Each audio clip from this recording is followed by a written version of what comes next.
We've spoken quite a few times pre-playoffs.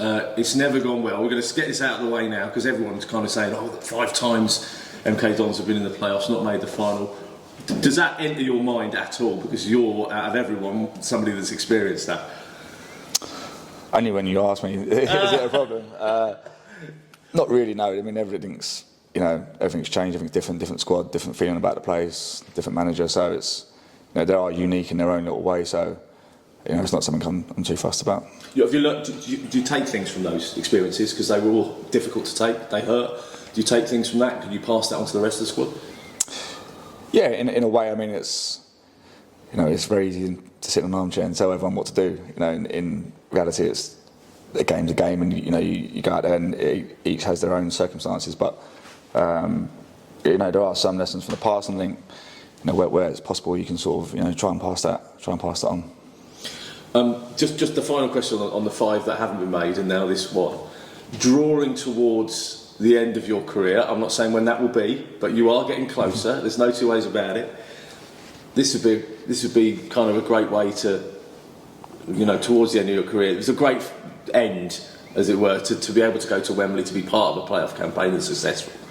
Yeah, it's something I've not done. To be fair, we've had promotions and cup runs and relegations and everything in between, but never actually had a playoff victory. And everyone that does it says it's the best way to go up. And so, as you said, it'd be a nice way to end the season and to tick another one off the list. When the final game of the season finishes, a mad 4-4 draw against Sutton, and you already knew you were in the playoffs. Has anything changed? Has the atmosphere changed? Has the feeling and the emotion changed around the place, or is it kind of very much work focused?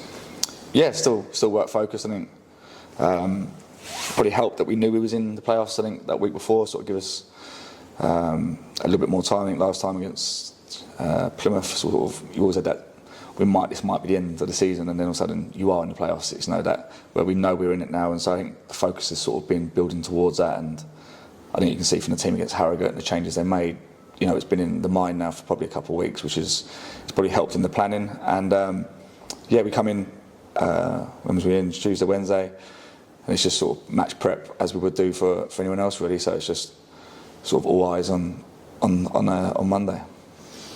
Crawley, it could have been a further journey, so that's one thing, although around the M25 you never know, that could be a couple of hours in itself. Did you have any preference of opponents? No, not really. Take what you take. I think they're all got their pros and cons, and I think it's nothing that you learn really. I think if you target a team and we want this team, you don't get that team, then what? So it's kind of it is what it is, and we take wherever it comes. And we've had 2 good games against Crawley, and it'll be a strong test. Yeah, I think over the 2 games this season, it would be a playoff victory, wouldn't it? It would, yeah. I'm not sure if that's how it works, but no. I could grab on with things like that, Lou. You know that. What as far as approaching that first thing, and I just wonder because you've had the experience, as has Mike as well, obviously.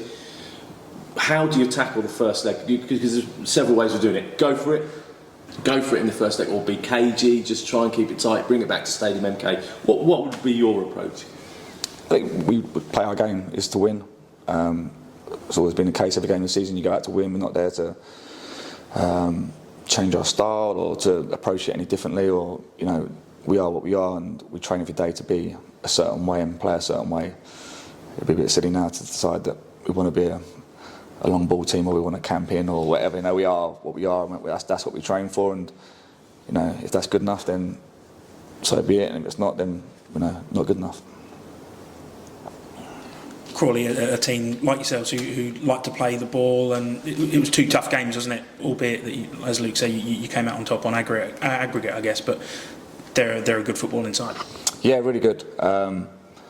I wasn't there the first game of the season. I was injured at that point, so I didn't go to that game. But the boys come back and said that they were excellent, and they passed it really well. And when we played them here, that was a really difficult game. It was very tactical, very challenging in terms of positioning and mentally, rather than a physical game. It's kind of tactical and where you put yourself. So different challenge probably to what we've been used to for a large part of the season. But obviously.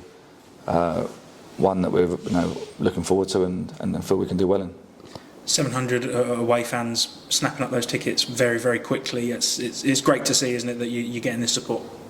Yeah, it's brilliant. Yeah, Bank Holiday Monday is probably a weird time for a fixture, and people got other plans. But it's great that obviously we're taking numbers down there, and there actually was a queue the other day outside the box office. Not seen that for a long time, so it was good. Yeah, obviously it's generated a bit of excitement, and we're always grateful for the people that turn up and support us. And a special award for you on Monday night from the chairman.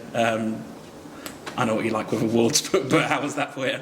Yeah, it's good. Yeah, they're just making up award categories now. I think it's just a case. You've got to win one a year, haven't you? Yeah, I've got to win something. So it's most ginger hair or most whatever it is. It's just we're just making up awards for me now. But yeah, it was nice. Obviously, that relationship with the chairman's obviously goes back a long time, and it was a nice touch from him and the club. Yeah.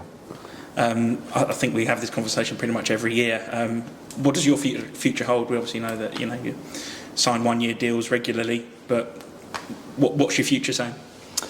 Yeah, I mean, I didn't play last week, but I played the week before against Harrogate and felt really good, and I thought I'd done myself justice, and I still feel in good shape, and I think obviously the role's changing a little bit, and it's not going to be a case of playing every week or starting, but I think there's probably a little bit more life for me yet, and try and combine that maybe with other roles too, sort of, not just a solely football, but maybe starting to have a little delve in behind the scenes and see what's going on, but we'll worry about that a little bit after. Yeah. How have you found that? Obviously, it's been one of the first seasons. Last season was largely down to injury. This season, you've not been in the side as much. How have you managed, I suppose, mentally with that? Yeah, I struggled really. To be fair, in the first 6 weeks of it, I found it really tough.